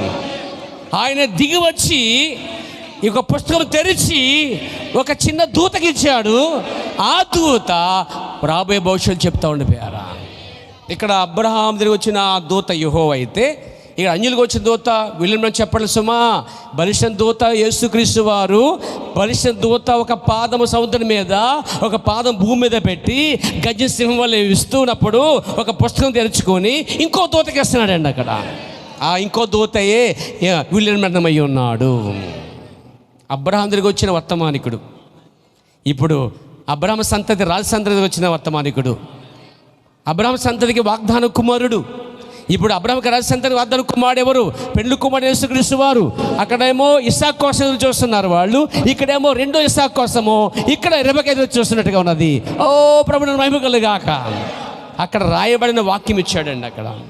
ఇక్కడ రాయబడిన వాక్యం ఇచ్చాడు. ప్రభువుని మహిమ కలుగాక. మీరు ఆనందిస్తున్నారో లేకపోతే ఇసుకుంటున్నారో లేకపోతే ఎప్పుడు అనుకుంటున్నారు నాకు తెలియదు, కానీ నేనైతే ఆ కోణంలోకి వెళ్ళిపోతాను పేరా. మీరు అందులోకి వెళ్తే ఆనందించగలరు, బయట ఉండి ఆనందించలేరండి. ఆ వాక్యం లోపలికి వెళ్ళాలి. ఆ లోపలికి వెళ్ళిన వారే ఎత్తబడి వధువై ఉంటున్నారు. బయట అయితే నీ పని అయిపోయినట్టే. దేవునికి స్తోత్రం. ఇది మనుషుల పరిచయ దినాలు. అంటే వర్తమానికుడు బయలుపరచబడి వాగ్దానం ఇచ్చి ఏమేన్ సూచనలు ఇచ్చి ఎలా వెళ్ళాడో ఆ అబ్రహాం సంతతికి ఇప్పుడు కూడా అబ్రహాంకి రాజ సంతతికి అదే సూచనలు ఇచ్చేలాడు. అది ఈ దినం జరిగింది. తర్వాత మనం చూస్తున్నాం మత్తయి సువార్త 17:11 యేసు ప్రభువు అంటాడు, ఏలియా వచ్చి సమస్తము చక్కబెట్టిన మాట నిజమే, ఏలి ఇదివరకే వచ్చేసాడు అన్నాడు. ఆ మొదట వచ్చిన ఏలియా సమస్తం చక్కబెట్టలేదండి. సమస్తం చక్కబెట్టలే. సమస్తం అంటే ఏ టు జెడ్ అంటే సమస్తం అంటే మొత్తం అంతా. కానీ బాప్తిస్మ యోహాను సమస్తంలో సగం మాత్రమే చక్కబెట్టి వెళ్ళాడు. ఆ సగం ఏంటి తెలుసా? బాప్తిస్మ యోహాను ఆ రోజు తండ్రుల హృదయాల్ని పెళ్ళి తిప్పడం అనేది ఆ సగ భాగమండి. ఏలియా అయితే ఈ 2 పనులు చేయాలి. తండ్రుల హృదయం తిప్పేది కూడా ఏలియా ఆత్మయే, పిల్లల హృదయాలు తిప్పేది కూడా ఏలియా ఆత్మయ్య. ఇక్కడ గమనించాలి, మొదటి రాకడికి వచ్చిన ఏలియా యూదులకు సంబంధించిన ఏలియా, గుర్తుపెట్టుకోవాలి పేద. మొదటి రాకడలో వచ్చిన ఏలియా యూదులకు సంబంధించిన ఏలియా, రెండో రాకడికి ముందు వచ్చే ఏలియా అన్యులకు సంబంధించిన ఏలియా. ఈ మర్మం తెలుసుకోకపోతే తప్పిపోతాము. ప్రభు నన్ను మహిమ కలుగాక. కంప్లీట్గా ఆ యూద ప్రవక్తగా ఉన్నాడు బాప్తిస్మ యోహాను. కానీ ఇప్పుడు వచ్చిన ఈ ప్రవక్త అన్యజనుల మధ్య ఉండి అన్యులకు ప్రవక్తగా ఉండి అన్యులకు దూత, 7వ దూతగా ఉండేవాడుగా ఉన్నాడు. ఇతడు ఏలియా ఆత్మ గలవాడుగా ఉంటాడు, 7వ దూతగా ఉంటాడు. 2 కార్యాలు. ఏలియా ఆత్మగా ఉండేమో బలిపీఠను కడతా ఉన్నాడు ఏలియా వలె. 7వ దూతగా ఉండి ఆది కాండములు కొన్ని పట్టణంగా ఉన్న మర్మములన్నీ కూడా 7వ దూతగా ఉండి సమాప్తం చేస్తున్నాడు, ముగించేస్తున్నాడు అని అర్థం అనమాట. ప్రభు నన్ను మహిమ కలుగాక, స్తుతి కలుగాక. ఈరోజు ఎవరికైనా మొత్తం అర్థమవుతుందండి? మనం ఏ దినాల్లో ఉన్నామో తెలుసా? యేసు ప్రభువు 2వ రాకడ దినాలకు ముందుగా ఏలియా వచ్చాడు, ఏలియా వచ్చి వెళ్ళిపోయిన దినాల్లో మనం ఉన్నామండి. ఇంకా ఏలియా రావడం కాదు, వచ్చి వెళ్ళిపోయాడు. ఇంకా సంఘశాఖలు వారు నిద్రపోతున్నారు, మీరు వారే నిద్రపడక వీల్లేదు. మీరు ఎక్కడున్నారో, ఏ సమయంలో ఉన్నారో, దేవుడు ఏం చేస్తున్నాడో ఈ గడియారం ఏంటో తెలుసుకోండి. ప్రభు నా మహిమ కలుగాక. ఏలియా వచ్చి సమస్తము చక్కబెడతాడు. కానీ అందులో బాప్తిస్మ యోహాను ఒక భాగం నెరవేర్చాడు. 3వ అధ్యాయంలో ఉన్నవాడు మలాకి 3లో ఉన్నాడు ఏలియా ఆత్మగల యోహాను. మలాకి 4లో మొదటి భాగంలో ఉన్నవాడు బాప్తిస్మ యోహాను అయి ఉన్నాడు. మలాకి 4వ అధ్యాయం 2వ భాగంలో వచ్చేవాడు యోహాను కాడు, కానీ అది ఏలియా ఆత్మగల ఊలియన్ అయి ఉన్నాడు. అతని పేరు చెప్పాలి? ఈ కార్యాల్లో ఈ దినాల్లో కరెక్ట్గా వచ్చినవాడు, రంగం మీద కనిపించేవాడు ఒకే ఒకటి కనిపిస్తున్నాడు. మిగతా ఎవరు అతను సాటి కాదండి. ప్రభు నన్ను మహిమ కలుగాక. తర్వాత మనం చూస్తాం జకర్యా 14 వచ్చిన సాయంకాలం వెలుగును అన్నాడండి. సాయంకాలం మంది వెలుగు కలుగును అన్నాడు. అంటే ఈ జకర్యా ప్రవచనం ఏంటంటే సాయంకాల సమయంలో ఒక వెలుగు ఉంటుంది.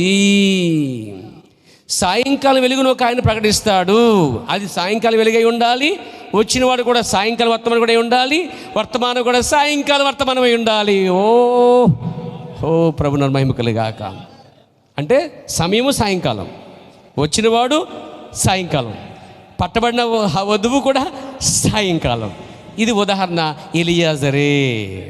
ఎలియాజరు సాయంకాల సమయంలో వర్తమానం కూడా వెళ్ళాడండి. ఆమేన్.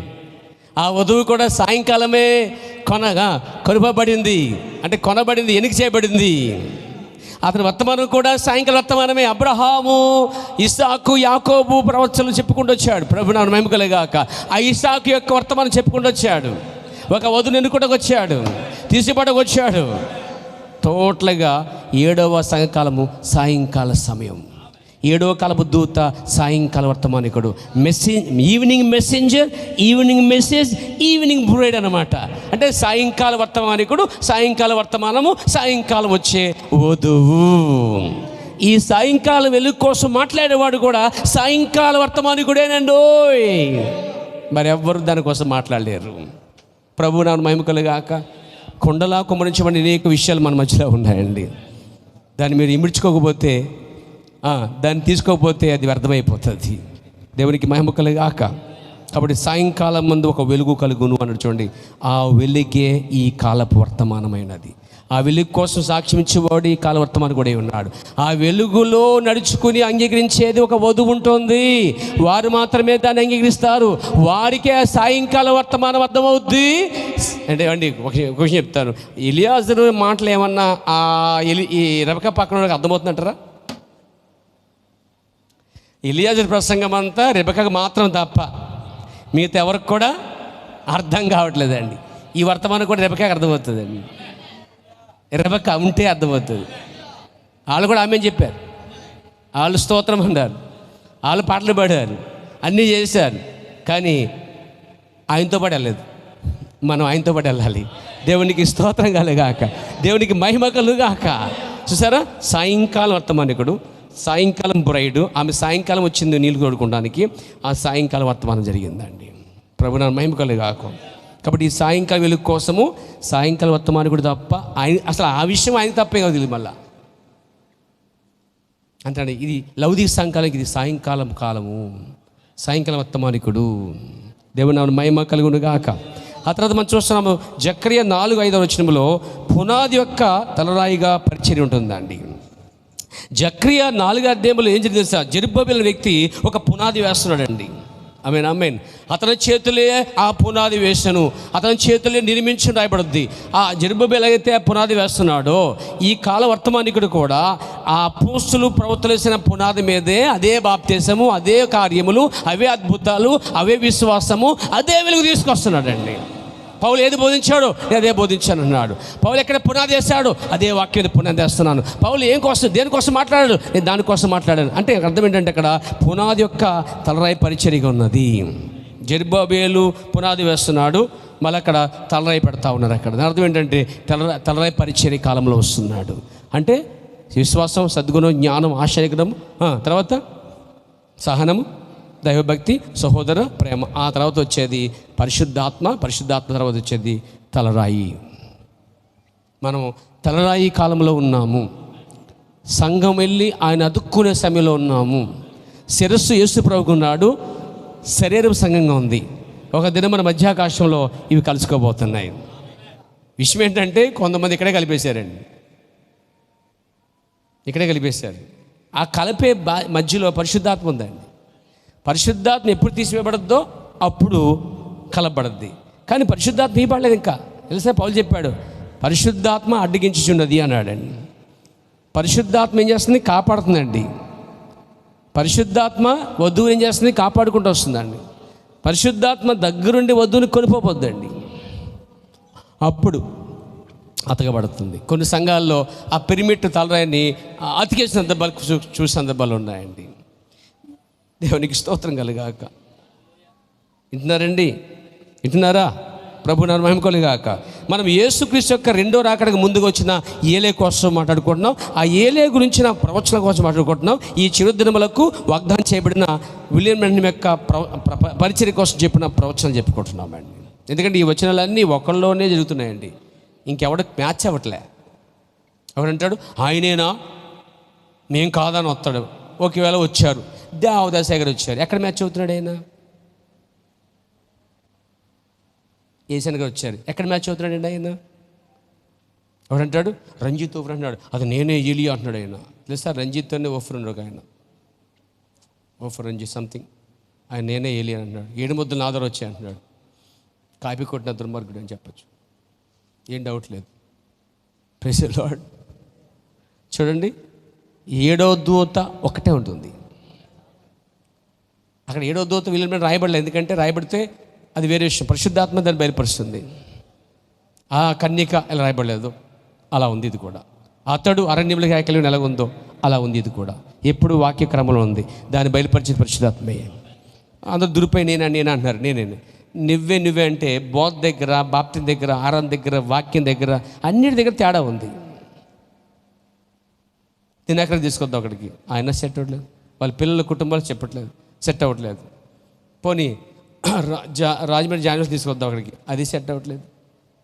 ఇంకో జాన్వేస్లో ఉన్నాడు, ఆయన సెట్ అవ్వట్లేదు. ఆయన వాళ్ళ భార్యకే వాక్యం చెప్పి దగ్గర నుంచి వాక్యం చెప్పిస్తున్నాడు. ఏరియా భార్య వాక్యం చెప్పింది బైబిల్లో. ఎవడు సరిపోతారు అక్కడ దానికి? దేవుని స్తోత్రం కలిగాక. ఇలా ఎంతోమంది సేవకులు ఉన్నారండి, చాలామంది సేవకులు ఉన్నారు, గొప్ప గొప్ప సేవకులు, మంచి వాళ్ళు అందరూ కూడా. కానీ ఈ ప్రవచనాలు వారికి సంబంధించినవి కావు. దేవునికి స్తోత్రం. ఇంకొక వాక్యం కూడా చెప్పగలుగుతున్నాను. పేరు దానియేలు గ్రంథం 12వ అధ్యాయంలో అంత్యకాలం వరకు ఇది ముద్రించము అని దూత చెప్పింది, గాబ్రియల్ దూత. ఇది అంత్యకాలంలో తెరవబడింది. దానియేలు, నువ్వు అడగొద్దు, అసలే నువ్వు తెలుసుకుని ప్రయత్నం చేయొద్దు, నువ్వు చక్కటి నిద్రపోతావు, నువ్వు మౌనంగా ఉండు, నువ్వు ఊరుకుండు. ఈ కార్యాలు నీ దినాలు కాదు, ఈ కార్యాలన్నీ అంత్య దినములో బయలుపరచబడతాయి అన్నాడు. దానియేలు చెప్పిన అంత్యకాలము వరకు ముద్రించబడిన కార్యాలే ఈ చివరి దినాల్లో బయటకు వచ్చినాయి. ఇకపోతే ప్రకటన గ్రంథం 22:16 వచ్చిన కూడా చూస్తున్నాం. యేసును నేను ఆ దూతను పంపుచున్నాను, యేసు ప్రభు దూతను పంపుతున్నాను చెప్పాడండి. సంఘాల కోసం పంపాడండి. ఒక్క సంఘం కోసం వచ్చిన దూతలు ఇవన్నీ కూడా ఈ భూమి మీద దూతలు వారి సంఘం కోసం మాత్రమే పంపడ్డారండి. ఇప్పుడు సపోజు ఒక్కొక్కరు ఒక సంఘానికి దూతగా ఉన్నారన్నమాట. కానీ ఈ దూత కాలానికే దూతగా ఉంటాడు. లౌదికనే మొత్తం ఆ కాలానికే దూతగా ఉంటాడు, ప్రపంచానికే దూతగా ఉంటాడు, అంజులకి ఒకే దూతగా ఉంటాడు. కాబట్టి ఇక్కడ ఈ ప్రవచనము ఈ కాల ప్రవచనం నెరవేర్చబడిందండి. ప్రభు నాను మహిమ గాక. కాబట్టి యేసుక్రీస్తు యొక్క రెండవ రాకడకు ముందుగా ఏలియా పంపబడ్డాడు. ఈ ఏలియా ఎందుకు పంపబడ్డాడు తెలుసా అండి? ఆ ఏలియా యేసుక్రీస్తుని ప్రత్యేకపరిచాడు ఖండించి. ఈ ఏలియా ఎందుకు పంపబడ్డాడు తెలుసా? ఈ ఏలియా ఇదిగో పెండ్లి కుమారుడు వచ్చుచున్నాడు అని పెండ్లి కుమారుని పరిచయం చేయడానికి వచ్చాడండి. పెండ్లి కుమార్తెను సిద్ధపరచడానికి వచ్చాడండి. పెండ్లి కుమార్తెని యేసుక్రీస్తుతో వివాహం చేయడానికి వచ్చిన రిజిస్టర్గా ఉన్నాడండి ఈయన. ప్రభు నామన మహిమ కలుగునుగాక, స్తుతి కలుగునుగాక. అదేంటండి ప్రధానం అవ్వకుండా? అవునండి, ప్రధానం అయిపోయిందండి. లౌకిక సంఘాల ముందే ఎఫెస్ కాలంలోనే పౌలు గారు క్రీస్తుకి సంఘాన్ని ఎప్పుడో ప్రధానము చేసేసాడు. ప్రవక్త వచ్చి ఇప్పుడు పెళ్లి చేశాడు. పెళ్ళి అయిపోయింది, కానీ విందులో లేము. పెళ్ళి అనగా ప్రవర్తనాడు ఐక్యమవుట, ఏకమవుట, వన్నెస్, ఏకత్వము అన్నాడు. అంటే వాక్యముతో ఎవరైతే ఏకీభించి అలాగా ప్రతి వాక్యం నెరవేర్చుకుంటూ వాక్యంతో కలిసిపోతున్నారో, వాక్యానికి నువ్వు ఏకమైపోతున్నావో అదే ఆత్మ సంబంధమైన వివాహము.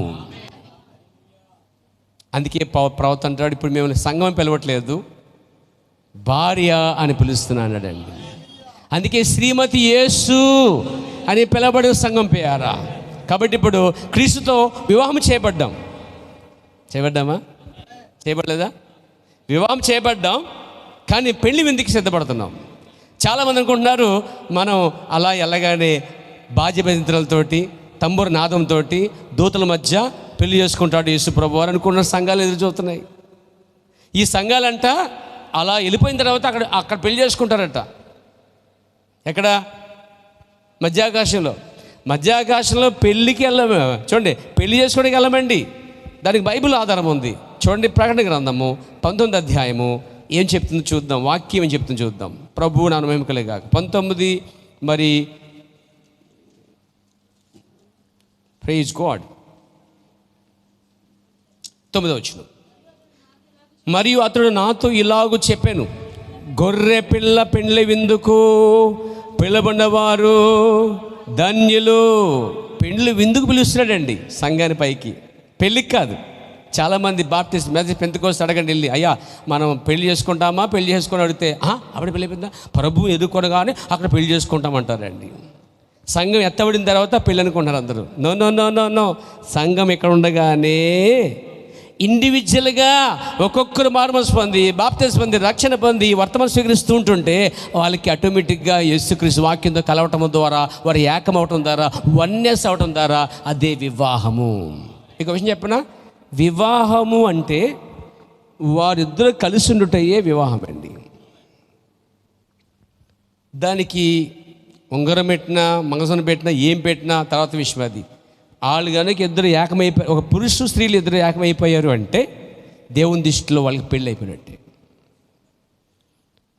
ఒక్కరితో ఏకమైతే పెళ్ళి అయినట్టు, 10 మందితో ఏకమైతే పెళ్ళి కాదు, వ్యభిచారం అన్నట్టు. ఒకరితో ఏకమైతేనే పెళ్ళి, 2-3 ఏకమైతే అది పెళ్ళి అనరు, దాన్ని ఏమంటారు? వ్యభిచారం అంటాడు. అందుకే మనం చెప్పాను పెళ్ళిలో పాన్పు, అసలు చెప్పడానికి నాకు టైమే లేదు చెప్పాలంటే. పాన్పు నిష్కలంగా మాట్లాడట. అసలు పాన్పు అనే పదము అక్కడ పవిత్రమైన ఒక బెడ్రూమ్ అనమాట అండి. బెడ్రూమ్ పవిత్రంగా ఉండాలి. బెడ్రూమ్ పవిత్రం అంటే అది కాదు. అక్కడ బెడ్రూమ్లో వాళ్ళ కలయిక ద్వారా జరిగే అది పరిశుద్ధ, అది పవిత్రం, నిష్కలంగా ఉండాలి, పవిత్రంగా ఉండాలి. అంటే ఏ పురుషుడు కూడకుండా పెళ్లి చేసుకున్నాడు కూడుటయే అది పవిత్రం. ఆ పాన్పు నిష్కలంగా ఉండాలి. ఈరోజు ఆ పానుపు అంతా అపవిత్రపరచబడి అప్పుడు దాన్ని పరిశుద్ధాత్మని వివాహం పెడుతున్నారు పేరా. మన ప్రభు చెప్పాడు, అక్కడ అది లేకపోతే చాలామంది పెళ్ళికి ముందే జీవితాలు పోగొట్టుకొని నువ్వు ఫ్రెష్ అని అడిగితే దానికి సమాధానం లేదు. నువ్వు ఏ స్త్రీని, ఏ పురుషుని కోడలేదా, ఫ్రెష్గా ఉన్నావా అని అడిగితే సమాధానం లేదు జనాలకి.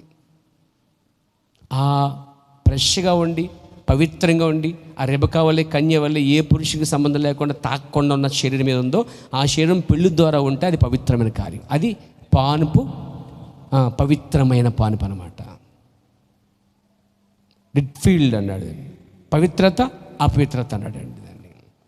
అక్కడ దాన్ని కనుక సరిగ్గా లేకపోతే ఏమైనా వస్తలేనండి, అది సరిగా లేకపోతే వేషశాంగులకును ఏపిచారులకును గాడ్ విల్ జడ్జ్, దేవుడు తీర్పు తీర్చును అన్నాడండి. అంటే ఎంత పవిత్రత ఉండాలండి. ఎక్కడుంది పవిత్రత? అసలే క్రైస్తత్వం ఉంది కానీ ప్రభుత్వం లేదు. క్రైస్తత్వం ఉంది కానీ పవిత్రత లేదండి. పవిత్రత ఎప్పుడో పోయింది. అపవిత్రపరచుకున్నారు అందరూ కూడా. అయితే ఇంకో అవకాశం ఉంది అలాంటి వాళ్ళకి.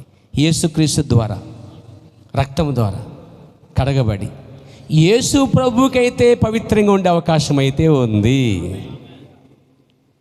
దేవునికి స్తోత్రం కలిగాక. ఆ రాహాబు వేశ్యగా జీవించింది, కానీ సల్మాను ద్వారా లోపలికి వచ్చేది ద్వారా ఆమె ఏమైందంటే పవిత్రపరచబడింది, పరిశుద్ధపరచబడింది. అది శరీర సమయ పెళ్లి కోసం కాదండి, అది ఎప్పటికీ అంతే అది. కానీ ఇది ఆత్మ సంబంధం పెళ్లికి మాత్రము. ఈ వేశ్య ఉన్న వాళ్ళు మారు మనసు పొంది బాప్తిస్మ రక్షణ పొందితే సంఘములన్నీ వాటి ఆచరించి బయటకు వస్తే వారు పవిత్రపరచబడతారు. వారిని యేసుప్రభు పెళ్లి చేసుకుంటాడు. పురుషులు కాదు, యేసుప్రభు వారు. ప్రభు నన్ను మహిమ కలుగాక, స్తుతి కలుగును గాక. చెప్పొచ్చా? హల్లెలూయా, హల్లెలూయా. ప్రభు నన్ను మహిమ కలుగాక. ముగింపుకు వస్తున్న పేరు. కాబట్టి ఈ ఏలియా దినాల్లో, ఈ రాకడ దినాల్లో ఏలియా వర్తమానము ఇంత తేటగా ఉందండి. ఈ ఏలియా వచ్చి ఏం చేస్తున్నాడు? పెండ్లి కుమార్తె సిద్ధపరుస్తున్నాడు, వస్త్రం సిద్ధపరుస్తున్నాడు, ఆహారం సిద్ధపరుస్తున్నాడు. ఈ ఏలియా వచ్చిన ద్వారా మర్మములన్నీ బయలుపరచబడ్డాయి.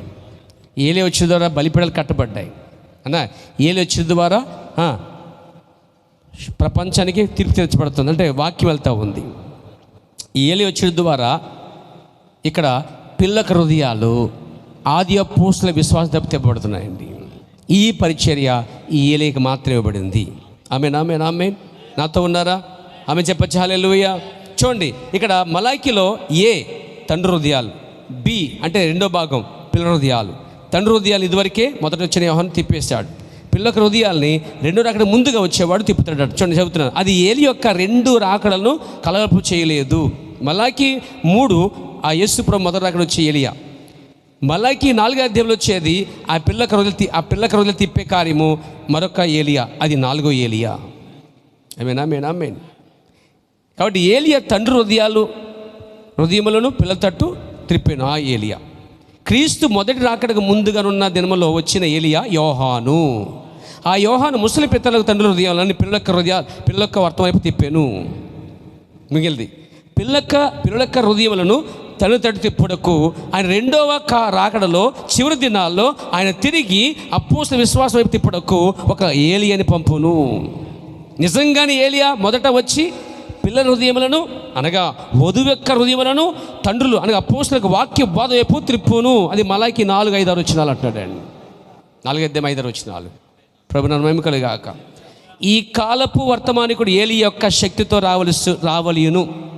సరిగ్గా రావలియును, అది సరి. మరియు అతడు పిల్లలక విశ్వాసమును తండ్రులో తట్టుకును, మిగిలి ఉండి పెంతెకొస్తు శేషించిన వారి విశ్వాసం నిజమైన అపోస్తల విశ్వాసం తిప్పును. అంటే వచ్చేటువంటి 4వసారి వచ్చే ఏలియా ఈ పిల్లల హృదయాల్ని ఆది అపోస్తలక నమ్మిన విశ్వాసంతో తిప్పుతాడు. ఈ వ్యక్తి ఈ వర్తమానము రావాల్సి ఉన్న ఆ వ్యక్తి ఏలియా వలె ఉండును. జాగ్రత్తగా ఉండండి. ఏలియా 3 సార్లు రావలేను, ఇదివరకు 3 సార్లు వచ్చాను. ఇప్పుడు మీరు చెప్పవచ్చు ఆ బాప్తిస్మ యోహానే ఆ వ్యక్తి అని. అవును, అది 3వది. Praise the lord. మీరు గమనించిన యేసు చెప్పాను, మలాకీలో 3లో చెప్పబడిన వర్తమానికుడు బాప్తిస్మ యోహానే. కానీ మలాకీ 4లో చెప్పిన వాడు యోహాను కాదు, కానీ మలాకీ 4లో చెప్పిన వాడు ఎవరంటే 4వసారి వచ్చే ఏలియా. అయితే ఇప్పుడు ఈ యొక్క కడవడి దినములలో ఏలియా ఆత్మ జల్లు మధ్య రావలస్తున్నది. మరియు వెనుక వారు చేసిన అదే కార్యములను అతడు చేయవలస్తున్నది. అతని స్వభావము అదే కార్యం చేయకుండును. సంఘం యొక్క స్వభావము సరిగా లేక ఖచ్చితంగా అది ఆ విధంగా ఉండును. ఆమేన్. ఆ యొక్క వర్తమానము బయలుపడలి ప్రయత్నించున్నది. జనుల ద్వారా అతడు ద్వేషించబడును.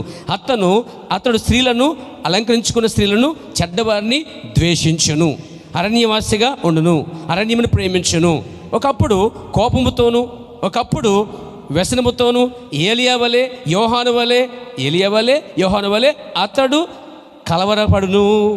ఇదంతయు నెరవేరుట మనము చూచుచున్నాము అని చెప్పుకుంటూ వచ్చి అది మన కాలము, ఈ కాలము చెప్పి ముగించాడండి ఆయన. ప్రభునామమున మహిమ కలుగాక. చెప్పొచ్చా హల్లెలూయా. ఏలియా కడపటి దినములలో అన్యజనుల సంగమునకు తిరిగి వచ్చును. ఈ 4వ స్థానం చేయాలి, అన్యులకి పంపడతానని చాలా స్పష్టంగా చెప్పాడండి. సూచనలు ఏ విధంగా తప్పిపోయేది. ఆమేన్. ఆ గొప్ప 2వ రాకడ ముందు ఏలియా మరలా వచ్చునని ప్రవచించాను. మలాకి 4వ అధ్యాయము, ప్రకటన 3వ అధ్యాయంలో ఉన్న ఏలియా గురించి మనము చెప్పుకుంటున్నాము. అతడు చివరి దినములో ఇక్కడ ఉండును. ఆమేన్ ఆమేన్. దేవుడు అతనికి ఇచ్చినది చిన్న మందతో ఆ ప్రజల కొరకే నిలుచును. అతడు కడపటి దినములో వచ్చును. దేవుడు చెప్పాను, అన్యజనుల దేశమునకు ఒక సూచనగా ఉండును, ఆమెకు ఇక సమయము లేదు. అంటే ఎంత తేటగా చెప్పాడండి ఈ ప్రవక్త. మొదటి ఏలియా, 2 ఏలియా, 3 ఏలియా గురించి చెప్పుకొస్తూ ఈ ప్రవక్త 4 ఏలియా కోసం చెబుతూ మళ్ళీ ఇదే ప్రవక్త ఆ మోషేతో ఏలియా కోసం చెప్పడం అనేది పట్టుకోవడం చాలా కష్టమండి. కానీ మీరు పట్టుకొని అనుకుంటున్నాను పేరు. దేవునికి స్తోత్రం, దేవుని మహిమ కలుగాక. చూడండి, ఏలియా దుప్పుడనియు ఏదేదో చెప్పుచున్నారు. ఈ మధ్యకాలంలో ఏలియా దుప్పుడు వచ్చిందని చెప్పి వాల్ పోస్టులో పేపర్లో వేసి చూపిస్తున్నారు మన మెసేజ్లు చాలామంది అండి. ఏలియా దుప్పుడు కనిపించిందని చూపిస్తున్నారు. దాన్ని కూడా ప్రవక్త వదిలిపెట్టలేదండి. ఎక్కడో చోట ఈ విషయాలు చెప్తున్నాడు ప్రవక్త అండి. నేను అంటున్నాను, ఏలియా దుప్పుడు కోసం మనకి ఈ మధ్య తెలిసింది. కానీ ప్రవక్త చెప్పిన వర్తమానం ఇది 63లో చెప్పాడండి. 63లో చెప్పింది 2004 సంవత్సరంలో జరుగుతున్న దానికి ఒక ప్రవచనంగా ఉందన్నమాట. ముందే చూశాడండి ఆయన. ఇలాంటి చాలా సిద్ధాంతాలు వస్తాయని. చూడండి, ఆయన ఏమంటాడంటే, ఏలియా దుప్పడనియు ఏదేదో చెప్పుచున్నారు. అలాంటి మోసగాలు రావాల్సి ఉన్నది. బహుశా నిజమైనది వచ్చినప్పుడు దానిని తారుమారు చేయటకు ఇలాంటివి రావాల్సి ఉన్నది. అయితే నన్ను దాన్ని చెప్పనివ్వండి. ఈ పెంతెకోస్తు కాలం చివరిలో ఒక వర్తమానికుడు రావాల్సి ఉన్నది. అతడు వచ్చి దీనంతటినీ సరిచేయను. అతడు ఒక్క మనిషిగా ఉండను, ఒక్క సమూహముగా కాదు. అంటే గుంపుతో ఉండడు, సింగిల్గా ఉంటాడు, లేక ఒక సంస్థ కాదు. అయితే ఒక మనిషి, అది అన్ని సమయంలో అలాగే ఉండును. దేవుడు తన కార్యక్రమమును మార్చడు. ఆ నిత్యమైన దేవుడు. ఇక్కడ ఏలే దుప్పటి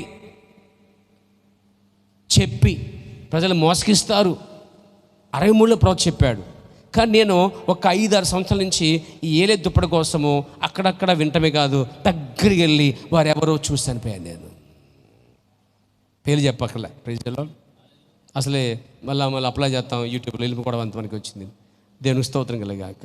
కానీ కొన్ని ఇంటిస్తారన్నమాట. ఈ మధ్యకాలంలో అక్కడక్కడ ఒక దుప్పటి వచ్చింది, ఫోటో తీస్తుంటే ఒక దుప్పటి కనిపించిందని అలా పెద్ద ప్రేమ చేసి కట్టించుకుంటాం.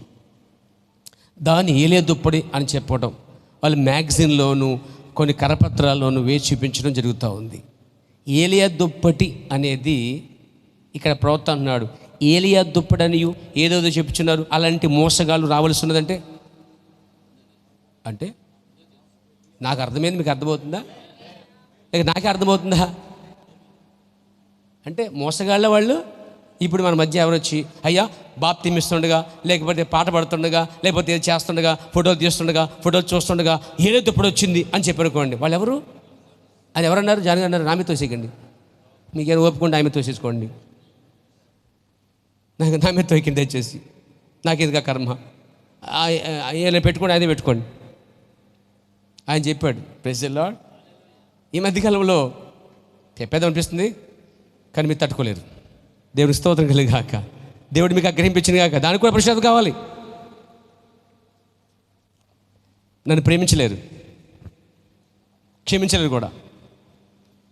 అలాంటిది ఇది. Praise the lord. అయినా మాకు మనుషులకన్నా మనకు కావాల్సిన వాక్యం అండి. ఎవడండి మనల్ని కాపాడేది? ఎవడు మన రక్షించేది? ఎవరు రక్తం కాచాడు? మీ సొంత కాపరా, బయట కాపరా, లేక వీళ్ళని మేడం రక్తం కాచాడా? యేసు ప్రభు రక్తం కాచాడు. దానికోసం నిలబడి అంటున్నాను. ప్రభు నా మహిమ కలుగాక. ఇలాంటి రావాల్సినది అంటే తారుమారు చేయటకు ఇలాంటివి రావాల్సినది. అంటే అప్పుడే 63లో చెప్పాడు అంటే అది కేవలం ఇండియా మాత్రమేనా? ప్రపంచానికి వర్తిస్తుంది. కాబట్టి మాకు ఏలియా దుప్పటి కనిపించింది, మీ ఫోటోలు తీస్తుంటే ఏలియా దుప్పటి కనిపించింది అని వాళ్ళు మ్యాగజైన్లోను పుస్తకాలు డైరీలు వేసుకుని చెప్పుకున్నారు పేరు, చూపించుకున్నారు పేరు వాళ్ళు. కానీ వాళ్ళకి వాక్యం చూపిస్తే ఎలా ఉంటుంది? దీన్ని ఎవరు ఖండిస్తున్నారు?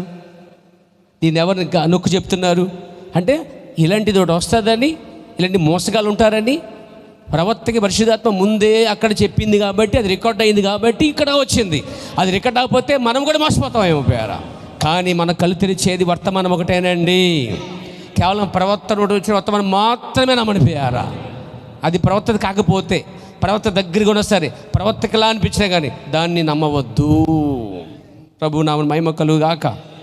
కాబట్టి అంటాడు, ఆయన ఒక్క మనుషుడు వస్తాడు, అతడు ఒక సమూహం కాదు, గ్రూప్ కాదంట అండి, ఒక సంస్థ కాదంట అండి, నారు మీద నిలబడతాడు. అతడు విలియం బ్రాంహం అని చెప్పడానికి సందేహం లేకుండా చెప్తాను పేరు నేను. అతడు ఒక ఒంజి రోఫిత్ లేకపోతే ఒక ఏసన్న కాదు, కానీ కేవలం అతడు విలియం బ్రాంహం మాత్రమే ఉన్నాడు. ఆ స్థానాన్ని ఎవరెవరు ఆక్రమిస్తున్నారు పేరా, కానీ అది ఆయనకి ఇవ్వబడాలి.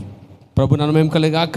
సరే, చివరి కాలము మునుపు అదే ఆత్మ మరలా వచ్చిందని మనం వాగ్దానం చేయబడి ఉన్నాం, మనము కనుగొనిచున్నాం. అది సత్యమే కదూ.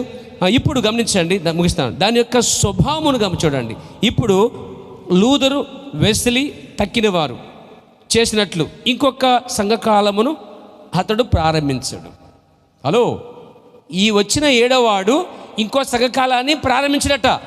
7వ సంఘకాలంతోనే అతను వర్తమానం ముగించబడుతుంది. ఎంత స్పష్టంగా ఉందండి. ఎంత చెప్తున్నా కానీ కొంతమంది అంటున్నారు 8వ దూతో 8వ నక్షత్రం ఉందని చెప్తున్నారండి. నాకు అర్థం కాని 8వ నక్షత్రం ఎక్కడ రావాలనుకున్నా. యేసు చేతులు ఎన్ని నక్షత్రాలు ఉన్నాయండి? నా కలిపోయి వాళ్ళు కలిపోయి అర్థం కావట్లేదు. ఎన్ని ఉన్నాయి?